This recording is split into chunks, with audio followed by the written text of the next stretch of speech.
Hey, everybody. So, hopefully you can hear me. I know I feel like that's like the go-to. I feel like we should get Zoom t-shirts for like all the teachers and be like, "Can you hear me? Put yourself on mute." There's so many things. Like we were doing we have to do Zoom assemblies. So like we're having a whole class, the whole school on Zoom assemblies from their classroom. And I was with another colleague and we we had to we had to get all of 8th grade, sorry. We had to get all of 8th grade to Zoom, help us with the Zoom. So it was like a production thing. So all our 8th graders have all these things and um so we're in the middle of it and about halfway through the year, I look at my we're tired. It's like Friday afternoon during COVID or whatever, and I said something that I probably shouldn't have said out loud in front of kids. I don't think a kid heard it, and it really wasn't that bad. It was just one of those things of like, I probably shouldn't have said that. And and so then um my colleague looks at me, just starts laughing, and I said, "Oh, sorry, I was unmuted." And so that became our new like saying of like if you say something that like went through your head and popped out of your mouth before you like actually realized that you said it and you really shouldn't have said it, we look at each other and say, "Oh, sorry, I was unmuted. Let me mute myself again." So hopefully this will work better this time. Last time I tried to work through Facebook and really couldn't get it to work well. I was going from school where the internet wasn't as reliable. I'm at my husband's office today, so we got better internet. And so I'm hoping that this will work better this time. And I can hopefully go through it and you will be able to make comments or questions or whatever it is that you have. So, like the title says, tonight, what I want to talk about is my year at a glance. And full disclosure, okay, you have to promise not to judge. You can't judge me. And what I mean by that is this is a work in progress, right? We're all in a work in progress. And this is my 15th year teaching. And so I help student teachers, I help new teachers, and I feel like I have something to hopefully help them get started and help them with their year. But I'm not the veteran teacher who's had even more years. So, what I'm going to show you today is a work in progress. But one thing I've noticed a lot of people do is they want to know what's the full big picture. Okay. So I teach Spanish and I teach kindergarten through 8th grade, which means I teach um, 5 year olds and I teach 14-year-olds. And I have 9 classes, 9 curriculums going at the same time. So it takes a few years. Like I was talking to somebody else who teaches multiple grades, a specials teacher, maybe music or something else. Like it's something that if you teach that many grades, it takes multiple years to be able to kind of get down what it is you want to do with each grade. And you can't always focus on the same grade at the same time. So a lot of times I'll focus in on my K1 and 2 group and really hone in and really try to get that going.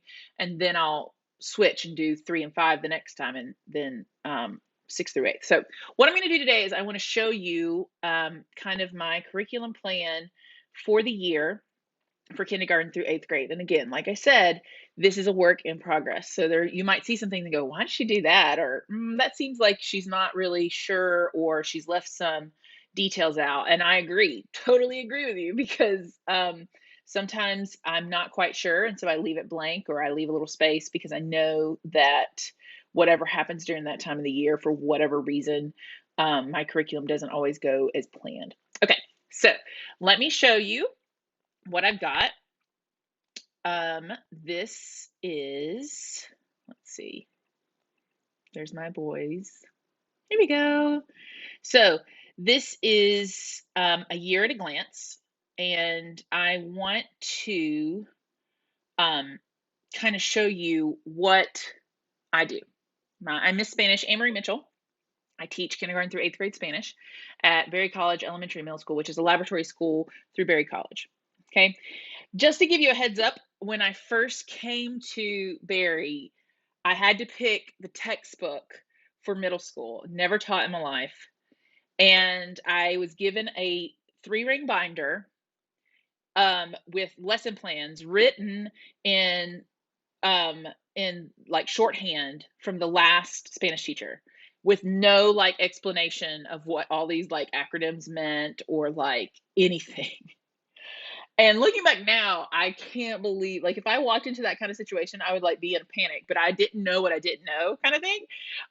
So it's taken me a long time, way longer, hopefully, than anybody else. It's taken me a long time to kind of figure out the lay of the land and how I want to do it. So what I'm going to do is I want to show you kind of how I organize things, and then I'll get into specifics of like exactly when I do what, if that makes sense. Um, if you have a similar, I would love to hear your beginning of your teaching career, like when you walked in, what kind of curriculum did you have? And like, what have you done since? Because a lot of times those are interesting stories to see what people are dealing with.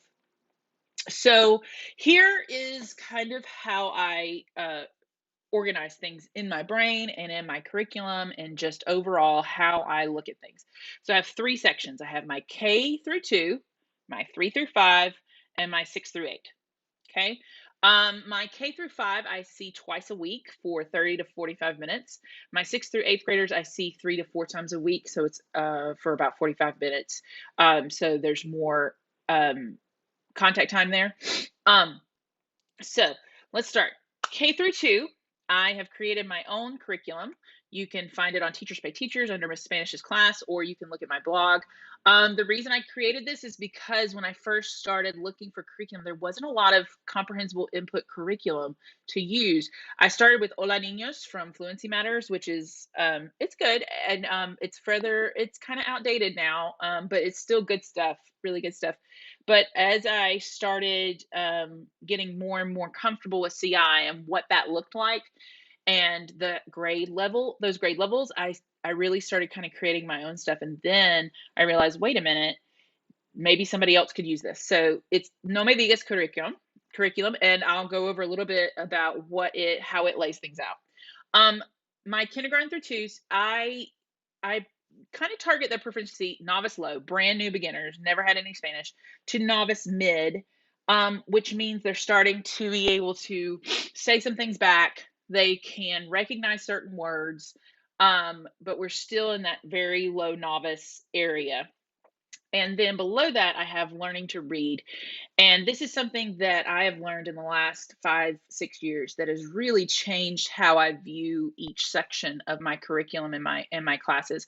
Is reading is such a foundational part of learning a language. If you look at any kind of CI or not even CI, but just theory in language acquisition, reading is such a huge part, and it's such a it's it's a tool that will speed up language acquisition incredibly. And so it's a huge pillar of your class. Well, reading changes from a 5-year-old to a 14-year-old. We know this. So we have to meet the needs of the children in the reading that stage that they're in their first language. So that K2 is in the learning to read stage. Kindergartners are learning their letters and their letter sounds and putting sounds together, sight words, those kind of things. And then by 2nd grade, hopefully they're working on fluency, being able to take a full paragraph and they're not having to sound out every single word and all those kind of things. And you may say, well, my 2nd graders are pretty good readers. They probably are. They probably are. But what you have to understand that, well, what I had to learn to understand was the gaps between your students in kindergarten through 2nd grade are huge when it comes to reading. You've got some who come to kindergarten almost reading, like really close to reading full sentences and books and things like that. And then you've got kids who haven't learned all their letters and letter sounds, right? That's a really big gap. And that gap stays there all the way up to about the 2nd semester, 2nd grade. There's a huge gap of kids, and it's not, smart or dumb or anything like that. It's processing. It's like one child starts to speak at a year and a half and the other one speaks at 2.5 years, but by 5, they're speaking the same. And that's kind of what happens with reading. So by 3rd grade, that gap of reading ability has shrunk. And all of a sudden, everybody's a little bit on the same platform, is a little bit together, so that you can kind of change your reading strategy. But during that K through 2, you're still dealing with a huge spectrum of readers. So what does that mean? That means that you provide text-rich environment. You definitely let them see Spanish. You sound things out, but you don't focus on the reading aspect of it as much as you might as you are going to later on. A lot of what I like to do in 2nd grade is like write and discuss, where they tell me verbally what I should, and I write it up, and they're starting to see and make those connections between what they've heard for 2 or 3 years now and what they see, and they're starting to be able to apply those skills that they learned in their first language to reading in a second language. But I still do not in 2nd grade ever test them or put them in a situation where they have to, or I don't do it very often. I have to be very careful about it, of giving them just text to, sorry. So to give them text to just deal with meaning. For example, just um, give them a sentence and then expect them to gain meaning from that without audio or visual support. Okay. So what that means is my curriculum has to compensate for the idea that I'm not going to be doing a ton of reading.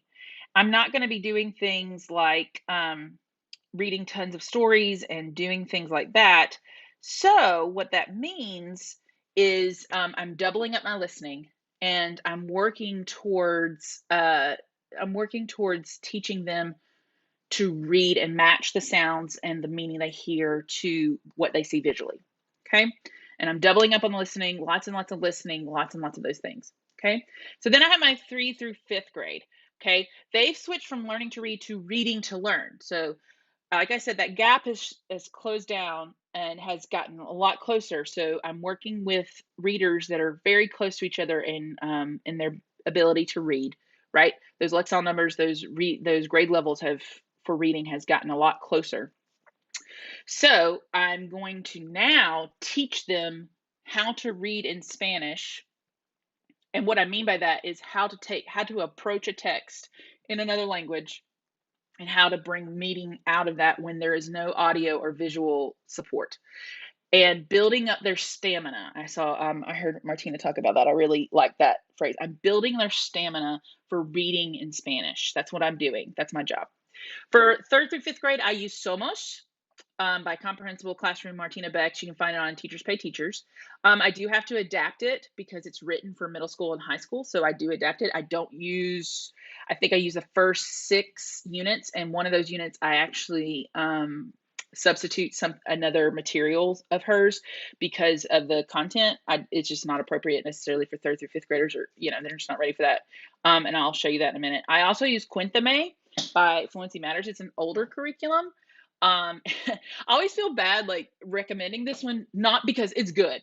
That's not what I'm saying. What I'm saying is it can be kind of expensive, and I only use the first like 4 or 5 units, and there's like 25 or something, and you can't buy them by units, and it's older and it's not digital. And but what I love about Cuéntame is it is such a good bridge for readers. It's just really good at bridging that. I've learned to read, but I'm not ready for huge big text that you might see in the later units of Somos. It's really good about that, and I really like how it structures things. So that being said, Somos is great, and I'm sure you probably heard of it before, and I highly recommend it. It is going to need some adaptations for 3rd through 5th grade. Maybe I can do a video later on that, how I do that. Cuéntame, I highly recommend the first like 5 units, but I know buying something that you're only going to use like a 4th of, and it's about probably $100 once you look at all the resources for it. I get that that's probably not something that everybody's going to want to do, but again, today I'm not necessarily telling what you have to do. I'm telling you what I do. For 3rd through 5th grade, I target novice mid to novice high. And you'll notice that's kind of a range right in there. And you may be looking at this and going, why are you still in novice? I mean, you've had them for 6 years. Why are you still in novice? I have looked at more training with ACTFL and their proficiency levels. And when I first started, I think I was trying to push my students through novice. I felt like my students should be going through novice a lot faster, and it's really not so. I mean, when you really get into the nitty gritty descriptors of these proficiency levels, you're not making a proficiency level change every year, especially with the time that I have. That doesn't mean I'm not getting improvement, but you have to remember that these proficiency levels, while it would be nice if I could move up very systematically, language isn't like that. Language is really messy. And so, while we make progress, a lot of times to make a progress between certain levels, it can be a really long time and it's never equal. Like I've heard a lot of people talk about how the intermediate stage, lots of people just stay in that intermediate stage for years before they move on to advanced, whereas moving from novice to intermediate didn't take as long. Anyways, that's kind of that. Um, then you have my sixth through eighth grades. I use Somos for that. And then I also supplement with readers from Fluency Matters and other, there's tons of readers out there. El Mundo en Tus Manos is Martina Beck's as well. It's current events. I like that because it's past tense, but it's also compelling current events, it's culture. I haven't learned to use that as well as I would like to. That's something I really want to use well. And I've got a plan. I'm kind of in my head. And if it works, I'll let you know. And if it doesn't work, then I'm not going to tell you. So we'll see. Grammar and context, which is Martina Beck's grammar. I do teach grammar in sixth through eighth grade a little bit more heavily. I start to use more grammatic terms for two reasons. First of all, they've got a base of language to base this on. Okay, I'm basing it in the context of what they know. Second of all, I'm sending them to lots of different high schools soon, and they're going to need to know those grammatical terms and how to talk about Spanish in those grammatical terms. So I'm prepping them for a more traditional teacher, or in situations where they're going to need to know those kind of things. And then of course Senior Wooly, I've talked about before. I throw in Senior Wooly there. I do Senior Wooly week. A lot of Senior Wooly though, when I really think about it, in middle school, it's a lot of supplemental and like independent. Like I know a lot of kids the kids who really like it, I want to give the opportunity for them to use it, but I don't. I don't teach like songs very much in middle school anymore. I do like to teach the newer ones because that's just fun. But anyways, um, novice to mid, intermediate low is where I'm headed. Now I've gone from they're learning to read and I'm providing a text-rich environment and trying to set that foundation of matching sounds to what they see, to I've now walked them through how to approach a text in Spanish and how to gain meaning from it, how to pull out the main ideas, how to deal with not really knowing every word, how to deal with that, all the way up to now in sixth and eighth grade. I'm pushing for independent reading. I'm pushing them to be able to read on their own, choose books that are compelling to them and comprehensible to them, and really pushing them to start independently reading, which is my goal for them because I want them to not need me, right? That's what we want. As much as we love them, but if they're going to continue on this language journey, eventually they're going to have to do it on their own. So you can kind of see how reading goes through those levels. All right.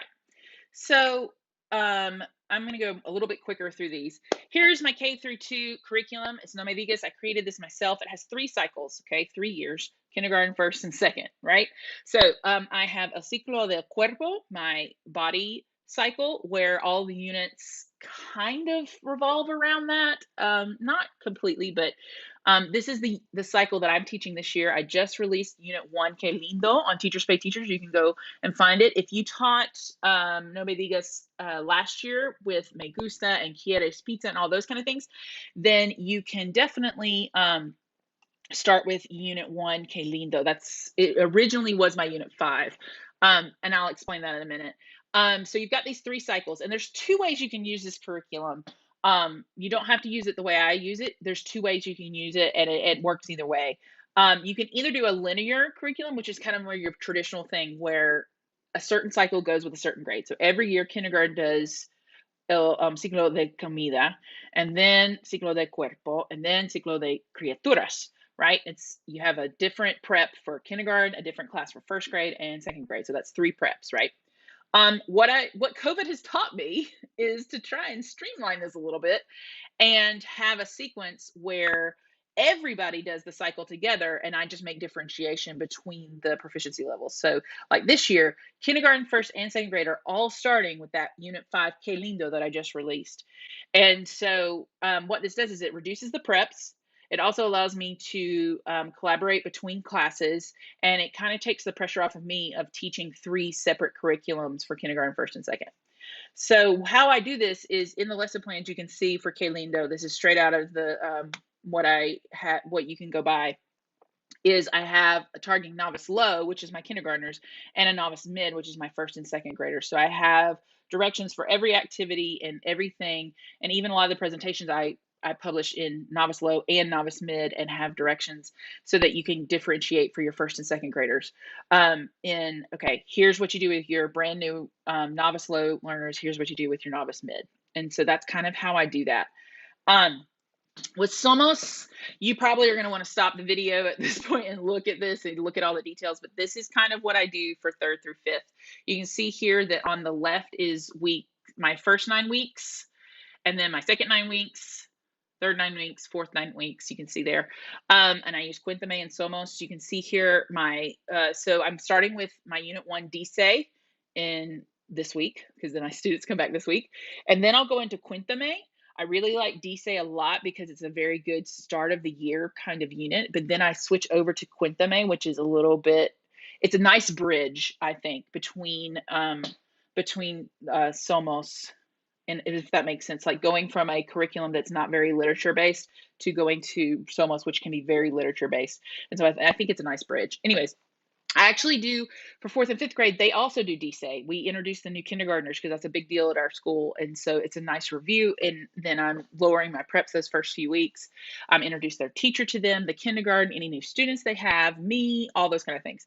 And then in fourth grade, I go on into some more Somos units. Notice I'm going faster through Somos. You can see I get through episode 4 in third grade. I'm considering, do I want to do more Cuéntame? And I just need to look at it. But I really start going heavily more Somos towards fourth and fifth grade. Like I said, they're reading better. It just comes more naturally to them. I do start some Senior Wooly. You can see there in fifth grade, we do Que Haceres.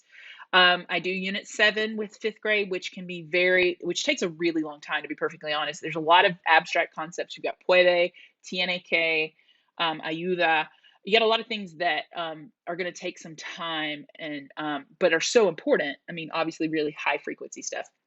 And then if you notice at the end of fifth grade, second semester, I don't really do Somos. I do a novel, you can see, and Soy Yo interviews. Soy Yo, you can go to my blog, and it's actually like a back to school thing because some people can use it. But Soy Yo is basically, it's la persona especial. They make a card with their name and they give me 3 things that they like to do, and we interview and we write it up, and then they can read it. If you look at fourth grade, you'll notice that I skipped from unit 4 to unit 6, and in between that, I replace unit 5, which uses novia and novia, which talks about girlfriends and boyfriends, which I'm just not ready to do with fourth graders, not because they can't talk about it, but they can't talk about it in an academic setting yet. And some kids are ready for that, and some kids wouldn't, and it just makes it awkward. So I just replace it with Martinez thing on Felipe, the royal family of Spain, and we talk about their family, and we talk about the Felipe's family, and I think it's a really nice switch. I love teaching Capybara con Botas and Brandon Brown series, so I will sometimes teach that. Sometimes I decide, okay, I'm going to teach fourth grade and fifth grade this novel, and the next time I'll cycle it and we'll do Brandon Brown. It just depends on kind of what I'm doing. All right, 6th through 8th grade is a little bit more complicated. You can stop the video and look at all this. Notice this is where the grammar starts coming in. For 6th grade, I started with Unit 8, La Comida Latina, and the Peru curriculum. Actually, I try to do this because they are learning about Latin America in their history and social studies class. And so I want to make that notice. Right after that, I go into subject pronouns. And then I'm going through, and 7th and 8th grade, you can see there, I'm really starting to throw in the grammar with them. If you notice right there, the last thing I want to show you really is Day of the Dead. You can see right there, I have a 3 cycle special kind of holiday thing. One of them is Day of the Dead. One of them is Christmas traditions or holiday traditions. Doesn't have to necessarily be Christmas, it can be other traditions. And the third one I have not created quite yet, but I'm looking at flamenco because I think that's fun, and I studied abroad in Spain. And what I do is we do a 3-week study in a cycle. So this year's Day of the Dead, next year will be holidays, and then the next year will be La Fiera de Abril, I think, flamenco. So that's kind of what I like to do. If you have any questions about any of this and you see this and say, what does this mean? Or why did you do this? Feel free to write below and I can answer your question. Like I said, this is a work in progress. You probably might see some typos or some blank spaces or things that you don't understand. And I'll do my best to kind of give you an idea of what that means. Like I said, what are your questions? What are your comments? What are your aha moments? What are your ideas? I'd love to hear, what the journey of your curriculum and how that has laid out. That's kind of my year at a glance. And so I'd love to hear from you and hear your ideas and your thoughts, your aha moments, or your like, what are you doing? And where do you get this? And why do you do this? Feel free to leave a comment below. If you want to, you can check me out on missspanish.com, which is my blog. Obviously, I have this YouTube channel and a Facebook page, and my Teachers Pay Teachers store, which is actually running a sale right now. So you can get 25, I'm doing a 20%, the 20% off for today and tomorrow, and then Teachers Pay Teachers, I think, adds another 5%. So roughly 25% off on all my stuff, including my new unit, which is Que Lindo, that if you taught No Me Digas last year with the La Comida and ending with Que Desayunas, what do you eat for breakfast? Basically, what are you eating for breakfast? Then you could follow it up with Que Lindo, or you can do the cycles like I do and teach kindergarten through second grade, all the same thing with those notes on how to differentiate between the proficiency levels. So check me out. Go find what you need. Leave questions, comments. Give me an idea of anything you want me to elaborate on, anything you have a question about, or if there's something that you want to know and are dying to know and have an idea for a video, please put that down. Don't forget to subscribe. It helps me and hit the like button. All right. Adios.